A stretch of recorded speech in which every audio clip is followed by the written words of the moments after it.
Senhoras e senhores, meu nome é Rodrigo Mariano Gurgel e você está ouvindo Moriar. É hora de falar do que realmente importa.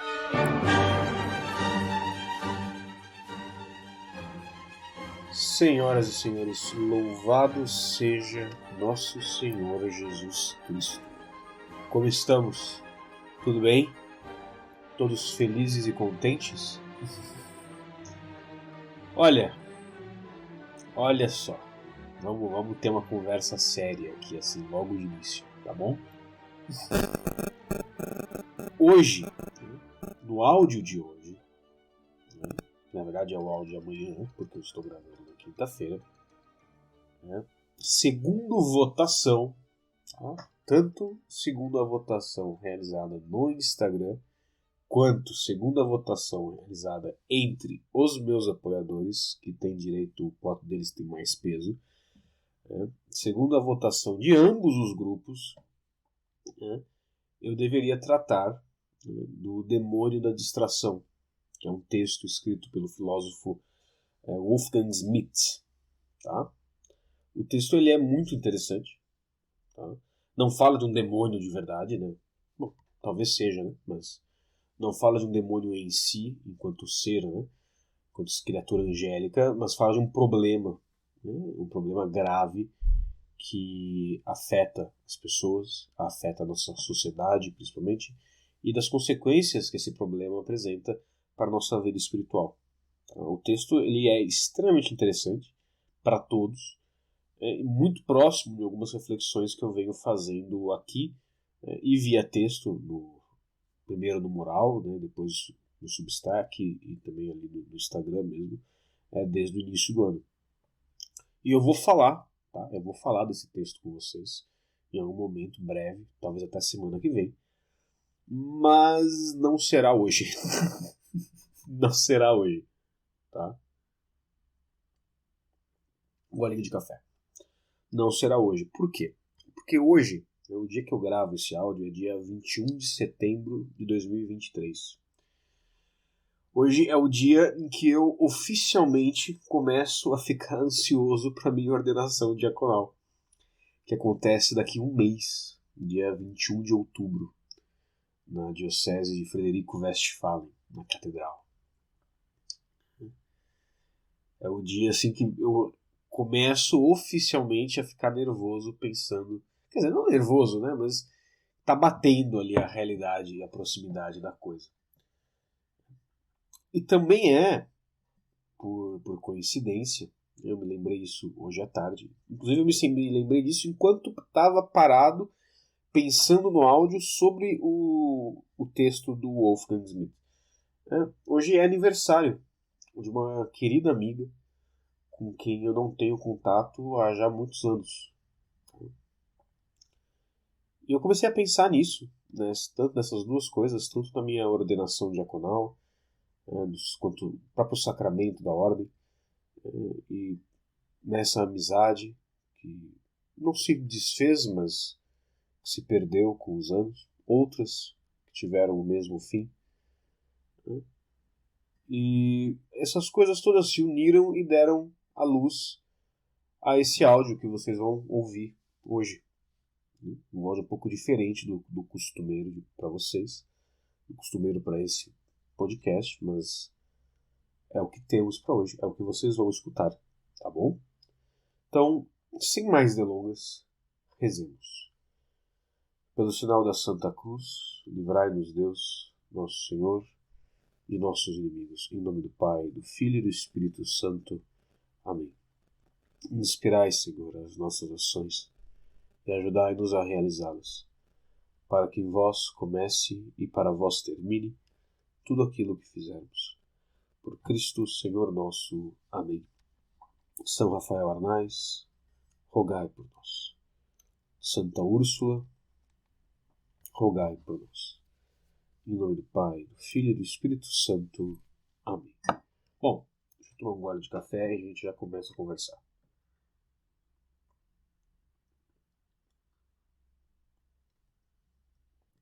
Alguns sacramentos na Igreja Católica que imprimem caráter, tá?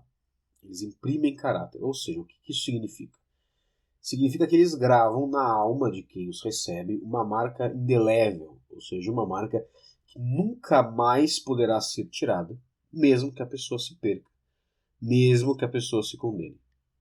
Ou seja, mesmo no inferno essa marca permanece. Mesmo que a pessoa abandone a igreja, essa marca permanece. Por quê? Porque é uma marca na alma daquela pessoa, que não pode nunca ser tirada. Esses sacramentos são o batismo, que imprime o caráter de filho de Deus, a crisma, que imprime o caráter de soldado de Deus, né?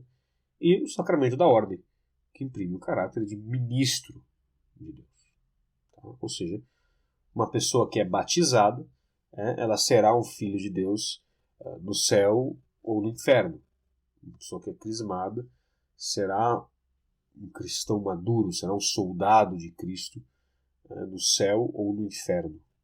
Claro, no inferno será um soldado desertor, que deserdou do exército ao qual havia prometido a sua lealdade.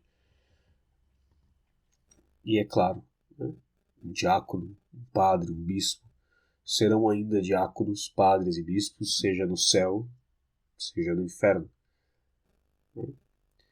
E no céu, estas marcas nas nossas almas serão dignas de glórias especiais para nós, e no inferno, porque traímos as responsabilidades, os deveres, traímos o amor que nos foi dado junto dessas marcas, elas serão motivo de punições especiais, de castigos exemplares.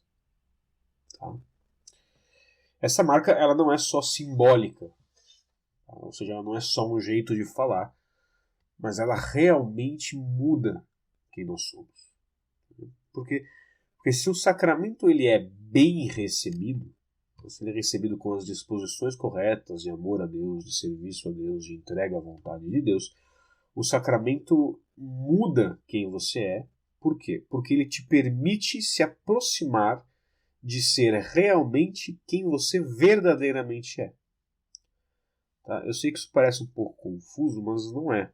Porque vejam, cada pessoa que Deus criou, todas elas são chamadas à santidade. Tá? Deus tem um plano específico para cada pessoa que Ele criou. Cada alma criada foi criada com a missão de refletir na história humana uma perfeição de Deus. Deus é infinito, então Ele tem perfeições infinitas.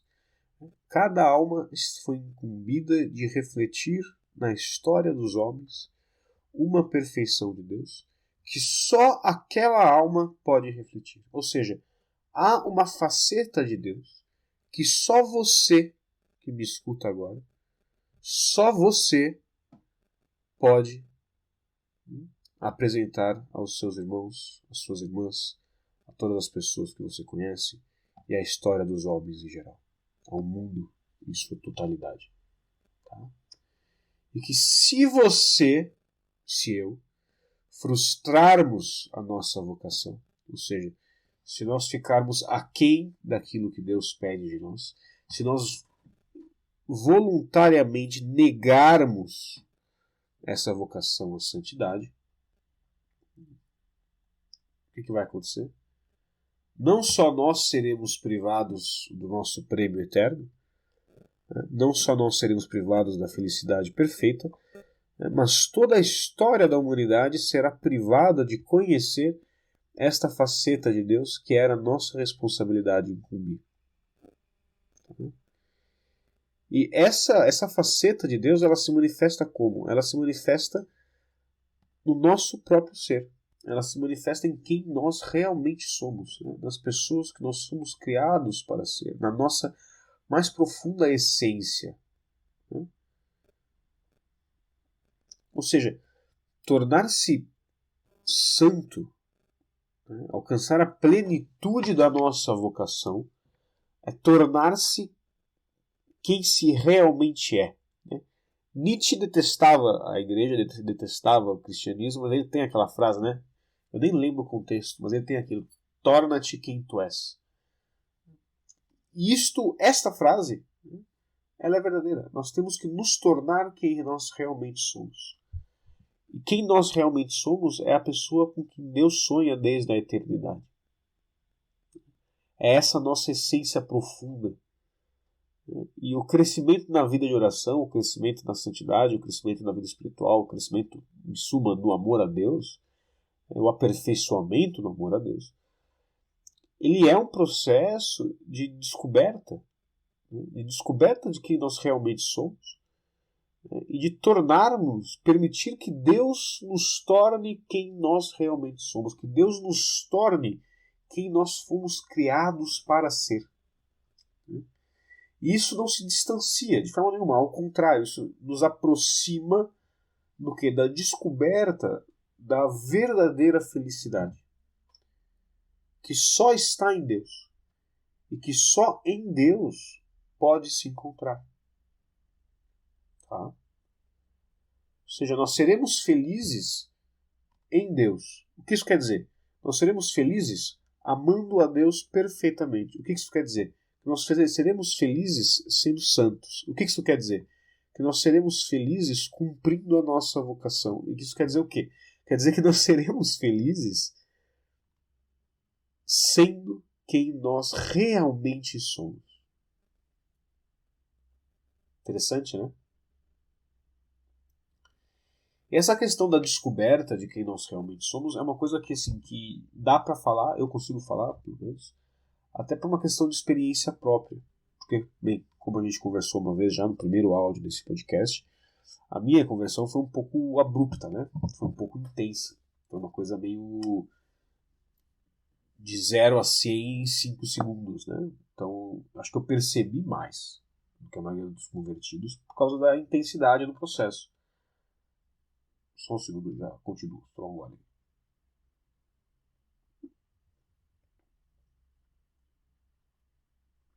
Como vocês sabem, eu fui batizado no início de 2017. Tá? Eu tinha 24 anos. O meu pai, ele costuma dizer que eu parecia um peixe fora d'água na vida. Né? Assim, não me entendam mal, tá? Assim, eu tinha uma vida normal, uma vida que funcionava. Eu tinha amizades, eu tinha namoradas, eu tinha boas perspectivas profissionais, né? Eu era inteligente, eu conseguia estudar. Ou seja, as coisas estavam ali encaminhadas, sabe?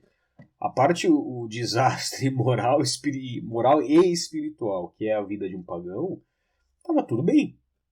Estava tudo bem, sabe? Claro, tinha ali uma certa tendência à melancolia, talvez. Mas estava tudo bem. É normal. Né? As pessoas no mundo, elas são meio melancólicas, né? A gente percebe isso na cara das pessoas no ônibus.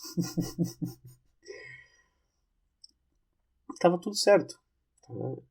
Mas mesmo estando tudo certo, permanecia uma sensação estranha, que talvez fosse inclusive a raiz dessa tendência à melancolia, que é uma sensação de uma espécie de uma desconexão entre o que eu fazia e quem eu era. Como se a minha vida fosse uma história que eu estava tentando contar para mim mesmo, uma história que eu estava tentando viver, e não a minha vida de verdade.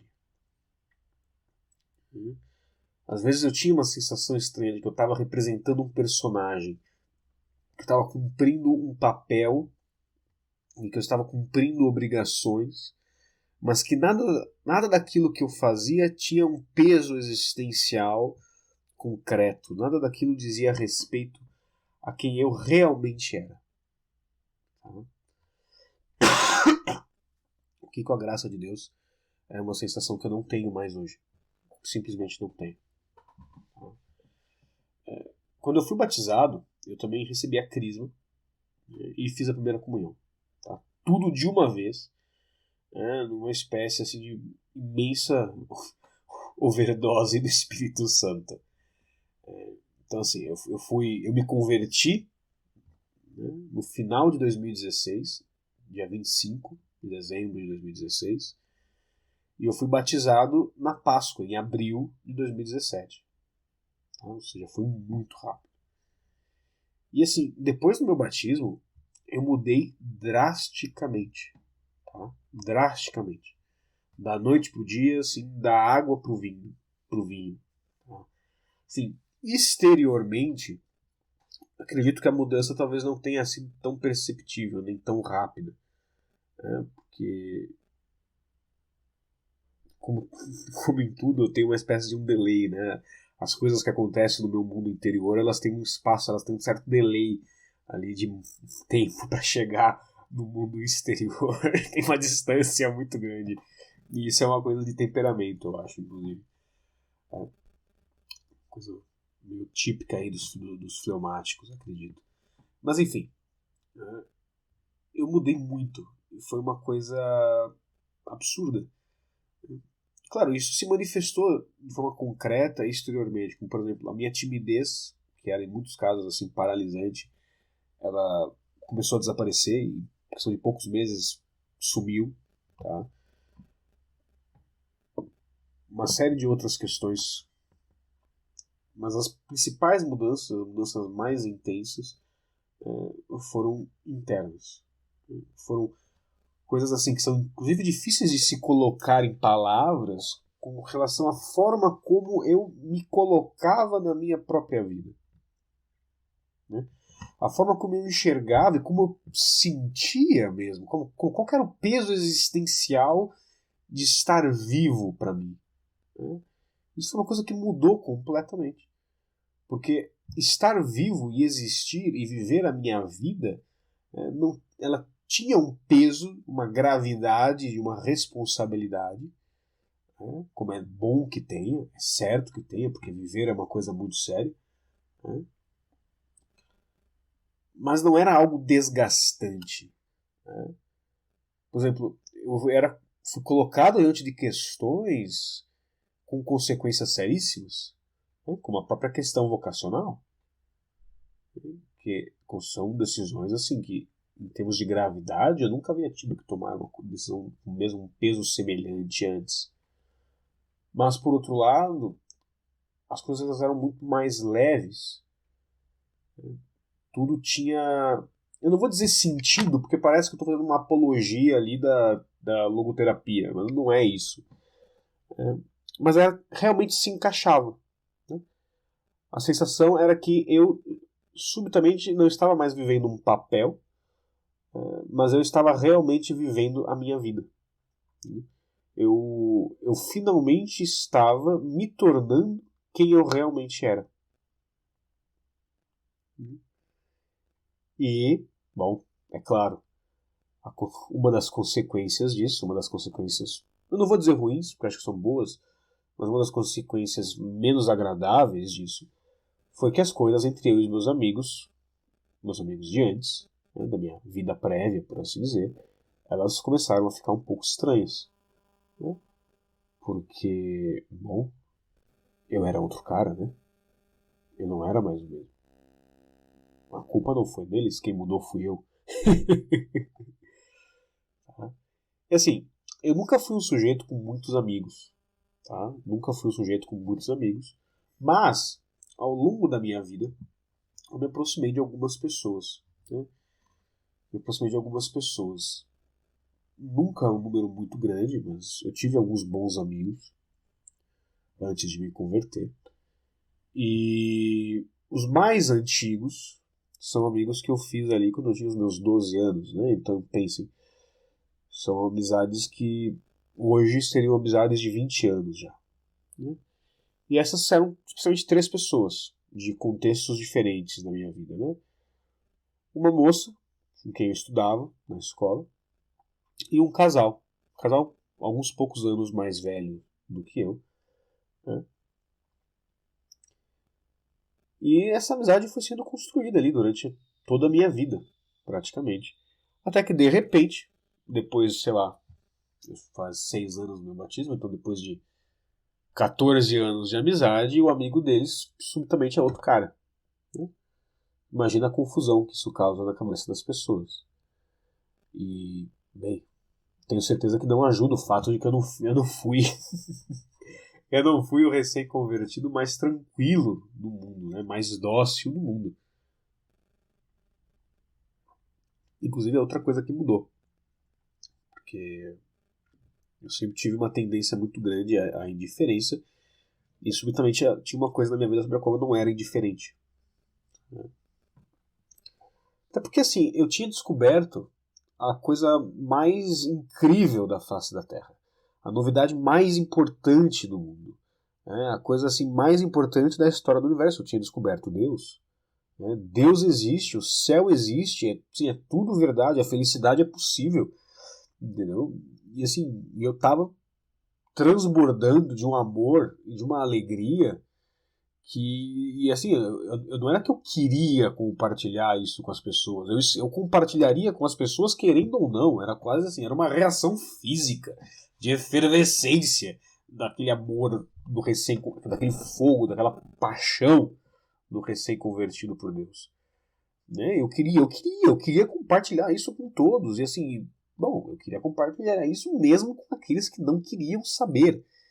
Né? E essa indiferença das pessoas próximas a mim, né, ao objeto do meu amor, era uma coisa que me violentava e me indignava profundamente. Então, assim, claro, eu tentava ali fazer alguma coisa, mas assim, não dava, porque subitamente, do dia para a noite, né, as bases da minha própria existência haviam mudado. E isso é uma coisa muito radical.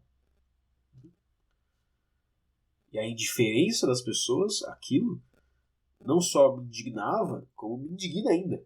Né? Claro, hoje em dia é uma coisa menos passional. É uma coisa mais. Eu percebo e eu consigo lidar com isso de forma mais racional.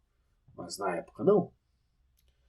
E, bem, vocês conseguem imaginar que o resultado foi que gradualmente, sem grandes brigas, porque graças a Deus eu nunca briguei realmente por causa disso, né? Mas sem grandes brigas essas pessoas saíram da minha vida. Né? Elas ainda estão nas minhas orações e eu peço encarecidamente que vocês rezem por eles, mas essas pessoas saíram da minha vida. Né? A gente foi parando de ter contato, fomos parando de conversar, né? Nós não tínhamos mais assunto e as coisas foram esfriando. O que parece triste, e talvez sob certo aspecto realmente seja, mas que é uma coisa que eu digo para vocês com uma tranquilidade muito grande, né? E com uma gratidão muito grande pelos anos de amizade que eu tive com essas pessoas e, bom, pelo carinho que eu ainda tenho por cada uma delas, né? Um grande carinho, um grande amor. Mas eu digo tudo isso com uma tranquilidade muito grande, porque me parece que esse é o processo no qual todos nós estamos. Mesmo os pagãos, mesmo os hereges. É um processo de descoberta. Tá? De descoberta de quem nós realmente somos. E conforme nós vamos descobrindo quem nós realmente somos, o que não é diferente de descobrir qual é a vontade de Deus para nós, nós devemos lealdade absoluta a quem nós realmente somos. Por quê? Porque essa lealdade, ela é a nossa lealdade a Deus. Tá? Percebam que eu não estou falando de uma lealdade a quem se é, no sentido de, o que importa é você seguir seu coração, você tem que ser feliz, tem que pensar em você. Não, não é isso, porque esse é um discurso diabólico, um discurso mundano. Você não tem que pensar em você, você não tem que pensar em ser feliz, não é isso. Né? Mas é no sentido de que eu falei, de que em seguir a sua vocação, em seguir a vontade de Deus, você descobre quem você realmente é. Você descobre aonde está a sua verdadeira capacidade de amar com perfeição a Deus, né, e ao próximo por amor a Deus. E você descobre quem você realmente é e o que Deus espera de você. E quando você descobre isso, você está num processo de conversão real, você vai perceber o quê? Você percebe que cumprir esta missão, por assim dizer, que você tem, essa missão existencial, a sua vida depende disso. Porque isto é quem você é quem você foi criado para ser. Tá? É o que dizem que a própria Santa Joana d'Arc, né, dizia, eu não vou lembrar a citação exata, mas dizem que ela era uma criança, né, liderando um exército, poxa vida. E dizem que ela dizia que ela não tinha medo, porque ela havia nascido para aquilo. E é isso. Né? A descoberta da pessoa que você realmente é, dessa certeza vocacional e dessa lealdade absoluta a quem você realmente é, que é uma lealdade a Deus, é justamente isso, essa compreensão daquilo para o qual você nasceu. Vocês perdoem a tosse, mas eu estou no final de gripe. Porque aqui no Rio Grande do Sul, assim, um dia está 5 graus, outro dia está 38, depois cai para 2. Então, assim, as coisas não estão muito saudáveis por aqui. Mas, enfim, é interessante pensar nisso, né? É interessante pensar como você pode passar uma vida inteira vivendo uma mentira, né? Vivendo uma historinha que você conta para si mesmo sobre quem você acha que você tem que ser e não sobre quem você realmente é. E eu me pergunto quantas pessoas Deus não mostra para elas quem elas realmente são, quem elas realmente têm que ser, como elas devem amar, né, e aonde elas devem amar, e elas fogem. Elas não têm coragem de dar o passo, elas não têm coragem de dar o sim. E assim, eu não estou falando só de vocação religiosa, de vocação sacerdotal, não estou falando de matrimônio também. Estou falando também das pequenas coisas da vida. Isso é aquilo que, não é exatamente aquilo, mas isso também está presente naquilo que Santiago fala na carta dele, né, que está no nosso Novo Testamento. Ele fala, aquele que sabe o que tem que fazer, sabe o bem que tem que fazer e não faz, peca. Por quê, né? Porque Deus é a verdade. E se você vê a verdade sobre a vida, a verdade sobre quem você é, a verdade sobre como as coisas são, e você se nega a agir com base nessa verdade, ou você, pior ainda, você foge dessa verdade, você se nega a ver a verdade, você desvia o olhar quando você vê a verdade, você está negando a Deus. Talvez indiretamente, talvez, mas você está negando a Deus.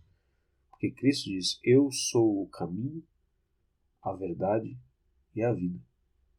Ninguém vai ao Pai senão por mim. Se você nega a verdade, você sai do caminho e você perde a vida. Isso é muito sério. Muito sério. E, sabe, parem para pensar, né? Imaginem comigo, como seriam as coisas se eu não tivesse tido com a graça de Deus? Isso não é mérito meu, isso é Deus. Isso é Maria Santíssima. Se eu não tivesse tido esse instinto de lealdade, né, a quem eu realmente sou por causa de Deus. E se eu houvesse tentado conciliar as coisas? E se eu houvesse traído quem eu sou? Se eu tivesse traído o meu Deus em nome de uma falsa compreensão do amor, em nome de uma falsa caridade, em nome de preservar amizades? E se eu tivesse diluído o Evangelho quando me fizeram perguntas morais de respostas duras?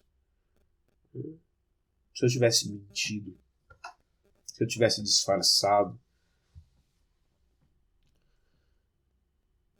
Poxa vida, né?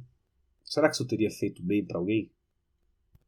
Teria feito bem para esses meus amigos? Teria feito bem para mim? Eu sinceramente acho que não. Na verdade eu não acho, não. Eu tenho certeza. Eu tenho certeza. Porque isso eu fiz um roteirinho aqui, né, de qual ia ser a linha de raciocínio que eu ia seguir. Isso eu não cheguei a escrever.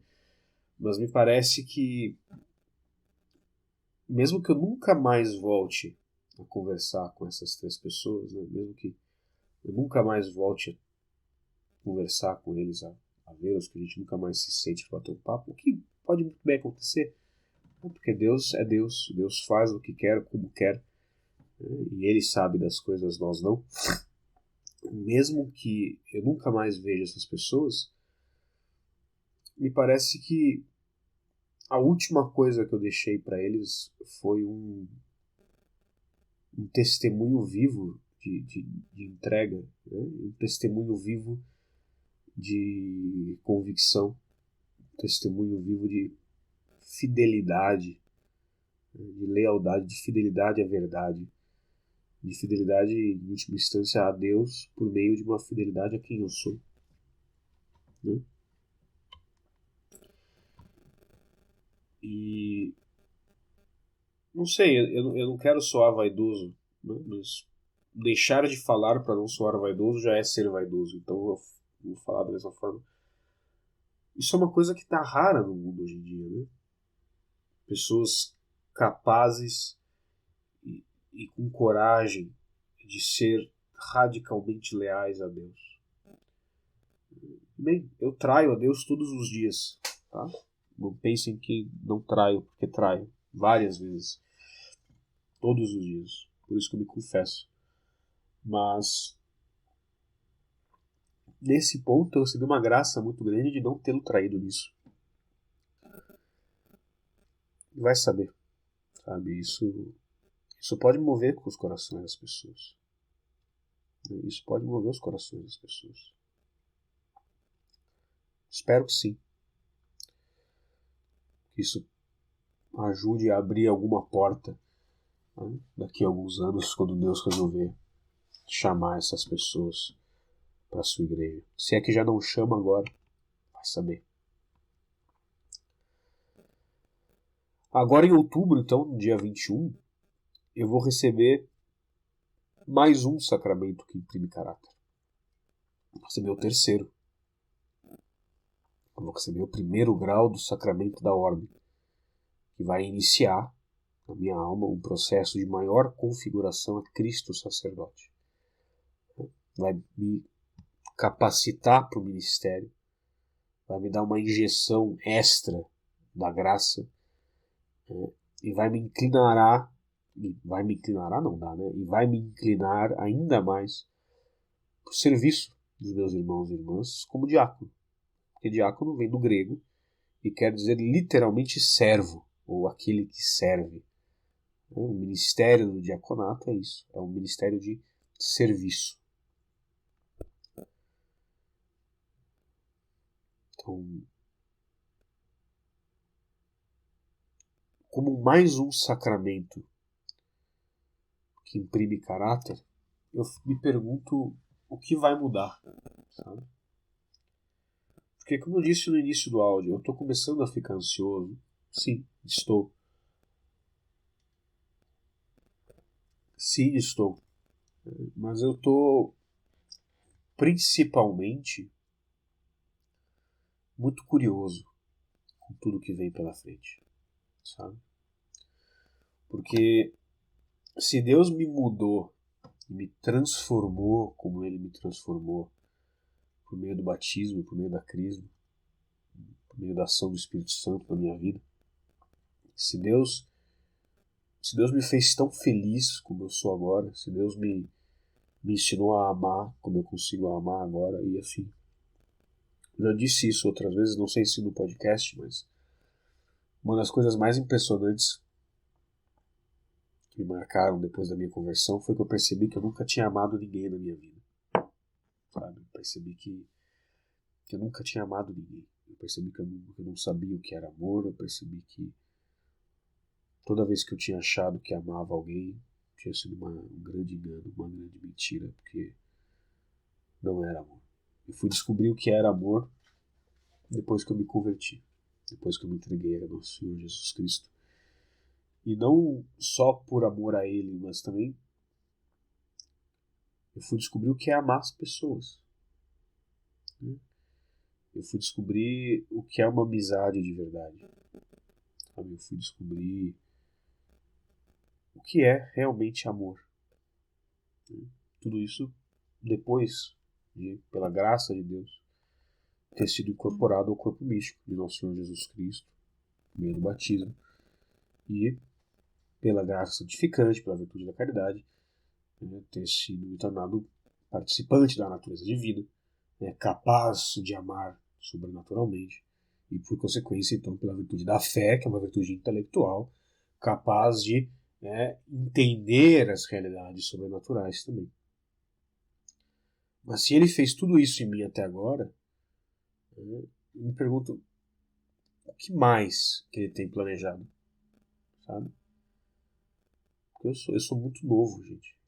Eu sou velho em comparação com os meus colegas de seminário, eu sou velho em comparação com um adolescente, mas assim, eu tenho 30 anos, eu sou novo, tenho, sei lá, eu devo ter aí pela frente pelo menos mais 30 anos, talvez uns 40, porque minha família vive bastante.